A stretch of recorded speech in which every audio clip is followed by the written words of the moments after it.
Greg Pointer quickly proved why he knew he was the right man to take over as head coach at Roosevelt last season, leading the Eagles to their first playoff win in 37 years.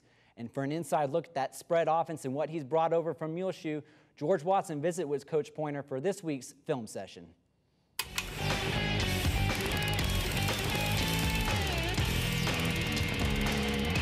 All right, welcome back for this week's film session, and we're here in Roosevelt in the brand new, outstanding new field house here at Roosevelt, and we're here with Coach Pointer. Coach, appreciate you doing this with us this week. No problem. Glad to do it, George. Before we get to this film, talk about this new field house, new locker rooms. You took me through this when they were building it. Now that I see it's finished, this is an outstanding facility, Coach. I tell you what, we are really excited about this whole thing. We're so proud of it. It's something the kids feel good about.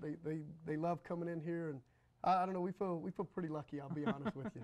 Well, you win a few games, and all of a sudden they build a facility. That's exactly right. That's what I told them. I tell all those seniors, they come and say, "How come we didn't get this last year?" And I said, "Well, you built it for us. You just didn't get to enjoy it." So, but it's a pretty neat deal. It really is. Well, we've done this film session with some other coaches, but we've usually been in the coach's office or whatever. Now, you guys have your own film room. This is a pretty neat deal here, Coach. Yeah, like I said, it's just so nice. It's not only nice for a film room, but it's great for meeting room, and we use it for stuff even with school, not just athletics, but it's really a neat place. Well, talk about you guys coming off of last year with with the outstanding year, 3 rounds deep in the playoffs, first playoff win since '71, an outstanding year, and you guys look like you're back on track to be able to do it again this year. I hope so, George. One thing, we got such a tough district, that, and we talked a lot about it, but we really do feel good where we're at right now. We feel like we're making strides, we're going the right direction. Our kids believe in what we're doing. Feel like we've gotten a lot better defensively, so I really feel like we're going the right direction. I hope we can just keep it up. In our district, though, I think there's 6 or 7 teams that could win our district, and I'm not just saying that. I just think every week it's going to be who comes to play, and we're very young. And so, that's one thing. It's hard to get that to young kids, that you can't be up and down. You got to be consistent, and hopefully we're just getting better and better at that. Well, one reason why the Eagles here at Roosevelt are so good is because they're high-powered offense, and Coach Pointer's been kind enough to kind of give us an example of this offense up here on the screen. Coach, talk about and kind of run us through this play. This is your first game against Florida, the first game of the year that you guys won. Talk about this play and what it does for your offense here.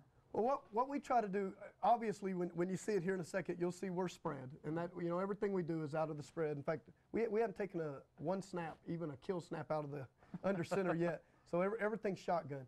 But what we try to do is we try to attack you in a lot of different ways. We try to spread you out and run the ball. If you play the run, then we want to be able to go vertical too. And so we really try to throw it vertical. But when we feel like we got people backing off, rushing hard, and trying to play our receivers, then we really like to throw our screen game. And that's what I showed you here. We call it our gel screen. And a lot of people you hear call it a tunnel screen, but it's just a quick wide receiver screen where your linemen are getting out and getting downfield. And a lot depends on how well your lineman can do. But I got you a little example here where we're going to throw it to one of our wide receivers, and and you can see, I think here we're on the 12 or 13 yard line. We'll throw it anywhere on the field, yeah. And so I'll show you when you're ready for that. Take us through it here. Okay. What we do right here is the first thing we're going to do is we're going to show pass, and you'll see all of our linemen. They're going to drop back and they're going to make it look like a regular pass.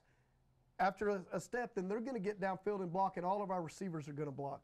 And so we'll run it through here. That's our quarterback, Caden Whitley. He's going to get back, make it look like, and then he's just going to throw it out here to the receiver. See the great blocks, opens up, and he's able to just walk into the end zone right there. I guess with an offense like this, rewind it a little bit, and we'll go through it again. But I mean, you've got to, you really got to have some pretty athletic linemen to be able to get out there in that space and block the way they do out there. Yeah, absolutely. And that's one thing. If you'll watch.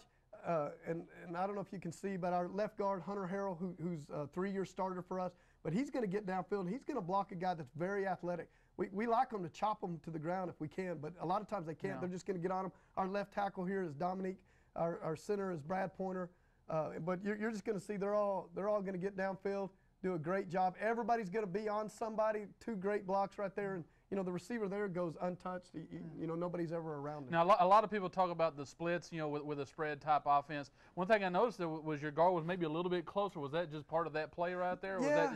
Or did he line up incorrectly? Well, that could be too.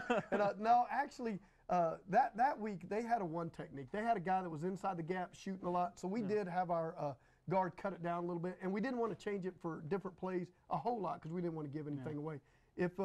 I've got, I don't know if we can reach it, but I can show you some of the stuff we can do off of that too. Or well, I tell you what, we'll save that for next Okay. time. You know, but we've just gotten the basic here.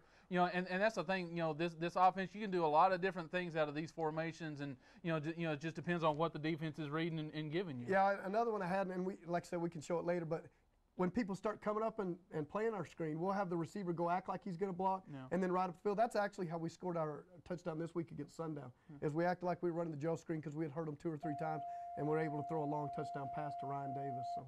Well, I tell you what, if the Eagles keep this offense up like they have for the past year and a half, like I know they will, there's no doubt they're going to be back in the playoffs, and they're definitely going to be in that District 3-2A chase. I appreciate Coach, appreciate you coming out, or appreciate letting us coming out and share a little time with us. No problem. Thank you, George. When we come back, we'll run down this week's games, and I'll have my picks right here on the field.